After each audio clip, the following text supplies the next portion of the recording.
Hello, everybody, and welcome to the first ever RCA Talk of the Course podcast. Hello, Tabby. Hello, how are you? I'm good. I know this is very exciting for us in the office. This is the first time the RCA have done a podcast, so we're delighted to present this today. And Talk of the Course is something we'll do pretty regularly, and it's really, in its essence, it's all about best practice from our members from British racecourses, and that can be on any aspects of in the racecourse. So things like marketing, things like racecourse operations, things like ground staff, all of those really important elements of running a racecourse require dedication, skill, and we're going to uncover that with the teams who do it on this podcast throughout the next few weeks and months.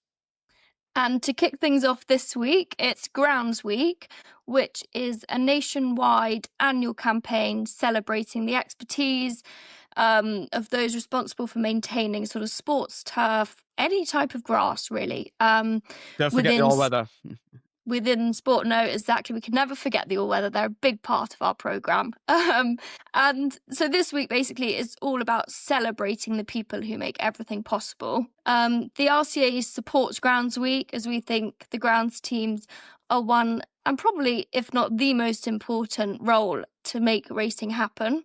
We love celebrating the grounds teams. They're always out on the track, come rain or shine, and they're always just so positive. In our own way, the RCA celebrates ground staff as well throughout the year. We have the Ground Staff Awards, and we will be hearing as well from the Ground Staff Champions of 2025 later this week. Okay, so without further ado, let's bring our first guests on for Talk of the Course. Here we go. As part of Grounds Week, the very first guest we have on Talk of the Course, we're really excited about this, is Andrew Morris, who is racing director at Newmarket Racecourses and also, I believe, race day clerk at Huntingdon. Have I got that intro right, Andrew? That's true, yeah. Honoured to be the first guest. But yeah, that's a good description. I spend most of my time at Newmarket, but also help out at Huntingdon, which is great as well. So thank you for joining us. Before we get into the questions, how long have you, I know obviously very experienced clerk of the course in British racing and international racing. How long have you been doing it? Too long. So I think I've been working in racing since I left university in 2004, let's say. So we've just gone over 20 years, but it doesn't feel like that sometimes. We'll probably get into it a little bit, but how have things changed in that time? Have you seen much of a difference in how teams prepare ground? How the role of the clerk, has that changed much at all in those 20 years? Yeah, I think massively. I think just the increase of professionalism across every area of the industry, I would say, from a welfare, preparation of the racing surface, the organisation behind race days. I think just the professionalism that exudes through the industry. We'll probably come on to it, but the levels of data that we're now using to make decisions has changed greatly away from the way that we probably did it when I first started. So it's been, fairly slow progress, I would say, at times. But I think in the last few years, things have really sort of quickened up. You mentioned there about the data and the technology that's available to teams now and how that you use that and deliver readings to everybody, to punters, to professionals, to yourselves. What measurements and what are you taking at Newmarket in terms of data points that's perhaps different from, as you say, 20 years ago? Yeah, I think almost that on a broad concept, it's the recognition that we are a sports turf, essentially. And I think what that does is aligns us with other sports turfs within the other industries. So, football clubs, golf courses in particular as well. And we've looked at the data set that they're taking and the level of measurements that they take on their turf to prepare their surfaces. And I think there's been times in the past where we've sat far more next to almost an agricultural way, really, in a way. So now that we kind of now see ourselves as a sports turf, which I think is the right way, we take far more readings. So I guess from a Newmarket thing, we do what we call visual inspections. So that would be composition of the sward, turf colour, the amount of weeds. So, I have an incredible estates manager here called Alan Hadley, who's done 20 years at Newmarket and is, incredibly passionate and dedicated. And he does all the real hard work, would be the way that we'd phrase it. But, we do vision inspections. We look at our root and our thatch depth as well to understand how that's changing. And then in terms of data sets, the measurement, so we would take temperature at 3 points. So air, surface and ground temp. Ground temp is traditionally taken 100 mil beneath the surface. And then we would also look at moisture readings and alongside, we would do going stick readings for the majority of the season, but, Newmarket doesn't race between November and April. So, in December and January and February, we probably wouldn't take going stick readings, but we do begin to take them now. That's not good. It's fascinating how that's come on. I think you mentioned the difference of the attitude and sort of becoming more sports aligned rather than agricultural is a big shift, I think, and it's one that I know has come through really strongly in the ground staff award submissions that we've seen from Newmarket in the past. Plus, some of those readings you mentioned there is totally, I'd imagine, totally different from what we were at even back in the early 2000s. So yeah, big step forward. Yeah. It's also fascinating just the number of data points you guys will be taking for all of those different measurements. It must be a hugely sort of time-consuming task. Do you have any technology or devices to help the team?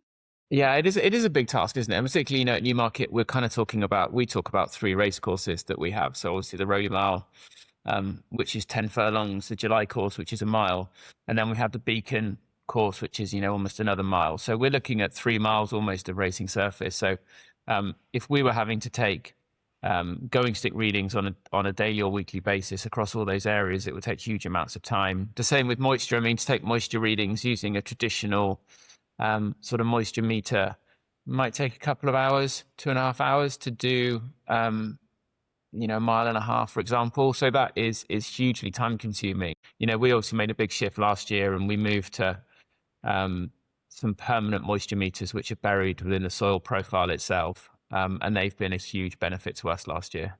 And how deep do they go, Andrew? I mean, what level of the turf are we getting down to here? I mean, I must admit, this is all news to me, so I'd imagine to some of our listeners it'll be the same. So please treat us as sort of the basic level here. Yeah, so we were very lucky. So we have a great relationship with Turf Tracks, who are obviously based fairly close, their head office, to Newmarket. And they've used Newmarket as a long time as a kind of testing site almost. We're close to their office. So I spent some time in Australia. I worked at Moonee Valley Race Club over there for a couple of years and sort of saw how they took some of their data sets. And there's an Australian company called Hydrosite, and they have what's called a permanent moisture meter. So it's buried in the racing surface itself in the profile. Think of it as a little sort of square box.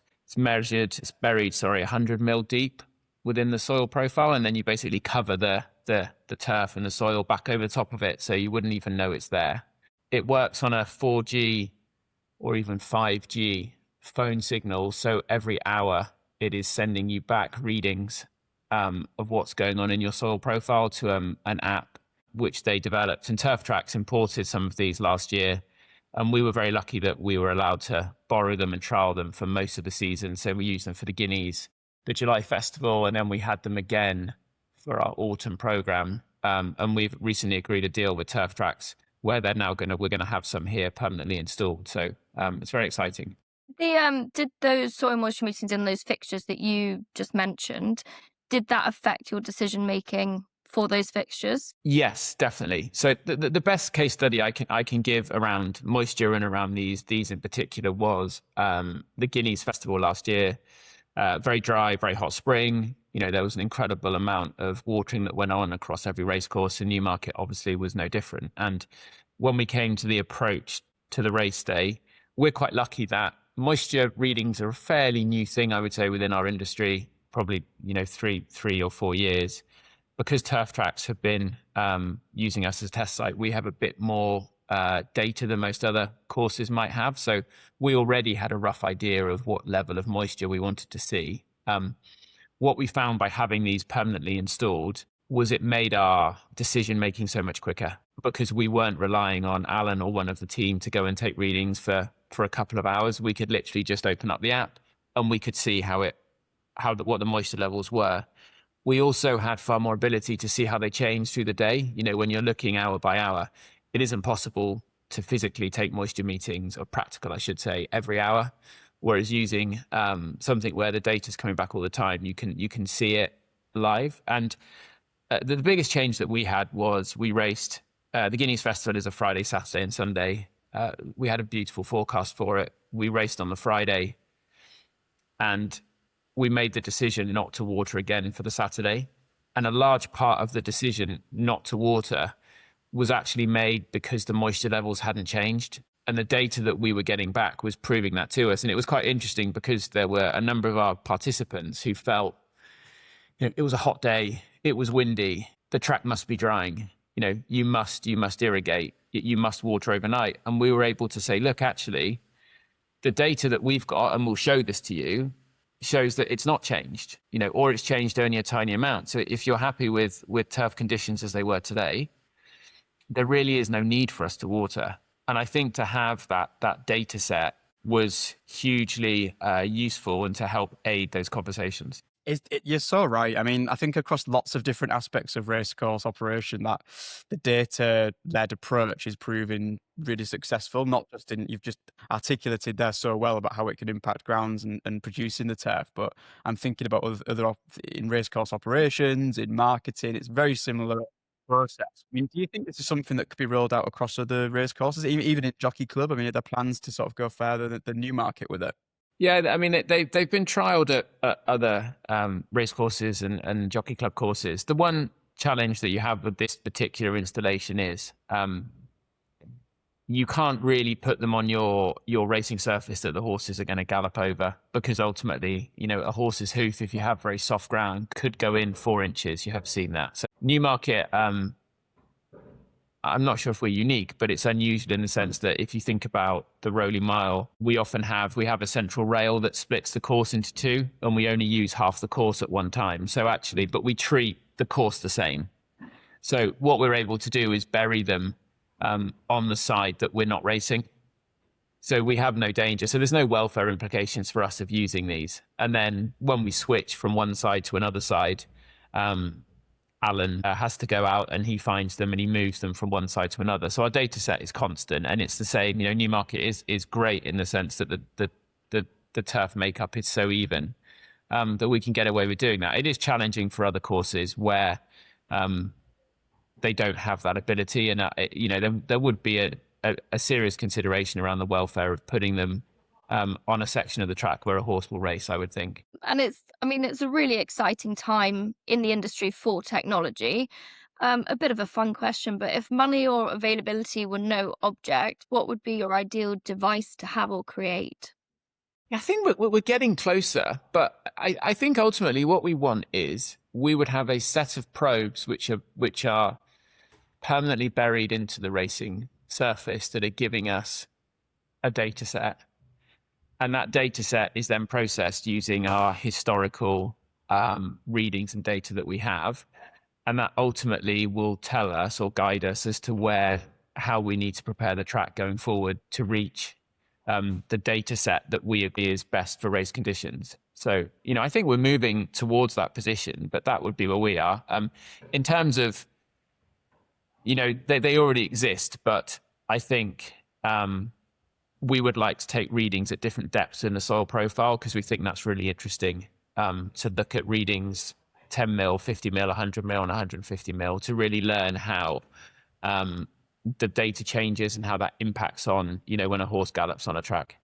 And Andrew, it is GroundsWeek, the week of celebrating ground staff across Britain, not just in racing, but across all news. What kind of provisions have you got in place at Newmarket to, I guess, twofold really? One, to look out for the welfare of the ground staff team, and two, what training is available for them? How do they sort of develop their own careers and potentially, progress into the more senior roles if they'd like to? Yeah, definitely. So just taking the welfare point to begin with. So we obviously have a very intensive season. We have 38 fixtures running from April through to the end of October, beginning of November. And it means that we work a lot of weekends. And with the amount of irrigation that we do as well, it's really, really tough on that estates team, and it is, all consuming. So this year, for example, we, for the first time, have introduced a policy of rotoring for race days. So we will give our estates team anywhere between an additional 3 to 5 Saturdays off during the year. And we've definitely seen, the changing nature of the employment market, I think, is true for everyone. And, you're no longer it's no longer easy to find people who are just willing to work every weekend. Families, children, etc. People have things they want to do. So for us, it's really key to kind of try and redress that balance of the work against home life balance. So we've done that by introducing additional weekends off for our team, which we hope will help staff retention. And also, if we do have to recruit in the market, it makes us more attractive. In terms of training, like a lot of courses or businesses, we've really worked with the team to understand through their appraisal process and through regular one-to-ones what training opportunities they want to develop themselves. We are very keen for people to train and develop and to move on in the industry. We're certainly not have that sort of slightly scared view that you don't want to train someone because they'll leave. Ultimately, for people to feel happy in their roles, they need to be trained and developed. So we've had a lot of people who go on GMA courses. We've just done some level 2s and some level 3s, and that's a fantastic course, and the feedback from both the level 2 in Newmarket and the level 3 in York has been great about the way that the GMA run those courses and structure them in the industry. So that's fantastic. Then we just look at other training courses, spraying courses, chainsaws. We've got some people at the moment who are doing some working at height sort of training. So there's loads of opportunities for our team. Oh, that's amazing, and we'll share with the notes of this podcast the various courses that are available. So if people want to pick up on that and see what the GMA have got to offer, then we'll include that with this. It's a really good signpost. They're doing our job for us. We don't even need these hosts anymore. Episode 1, we're already out of a job, Tabby. How about that? Just to round things off, we've got some quick fire questions, really, just to get to know you a bit more, Andrew. If you're happy for us to go there. Yeah, of course. Yeah. Quick answers. Whatever comes to mind first, we'll go with. Are you ready? Yes. Okay.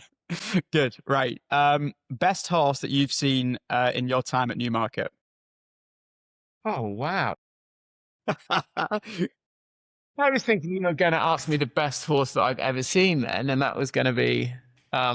So this isn't during my time at Newmarket, but the problem is I was here on 2000 Guinea Stakes when Frankel won. And I think it's almost impossible for me now to think of Newmarket, not think of Frankel. Look, Frankel's a great answer. Yeah. Very fair. Best looking track or pitch that's not your own? Chester. Biased because I worked there for a long time. But I think within the city walls, Roman City, the racecourse, it's just an amazing setting. The best breakfast that you and the team have ahead of the big race day? So honestly, at Huntingdon, the Newmarket team help at Huntingdon during the season, and I'm afraid that we go to Spoons. And actually, that's pretty good. Love Can't that. beat it. Yeah. Official racecourse dog or no dog? No dog. Although that's a source of dissatisfaction between my partner and I at the moment. She's very keen. Well, we won't go there, but I mean, that sounds... Yeah. And finally, the most satisfying moment of a race day for a Clark? When you get to the end of it and there has been no injuries, nothing from a well-pest perspective, and no complaints. When I first started, Simon Clace, who obviously was Clark at Cheltenham for a long time, said the best days you'll ever have is when no one talks to you. And I think he is 100% right. Brilliant. Well, Andrew, thank you so much for that, and thank you for your time today. As we mentioned, we'll share with listeners the GMA website information. So if you want to learn more about the training courses, you can do. Of course, the opening to Newmarket season, the Craven meeting, always so exciting. That's coming up really soon. So if you want to check that out and see the beautiful turf that Andrew and the team have prepared, visit Newmarket's website to buy tickets for the Craven. Now, Andrew Morris, thank you very much. Brilliant. Thank you. Thanks all. Andrew. Bye-bye. Yeah.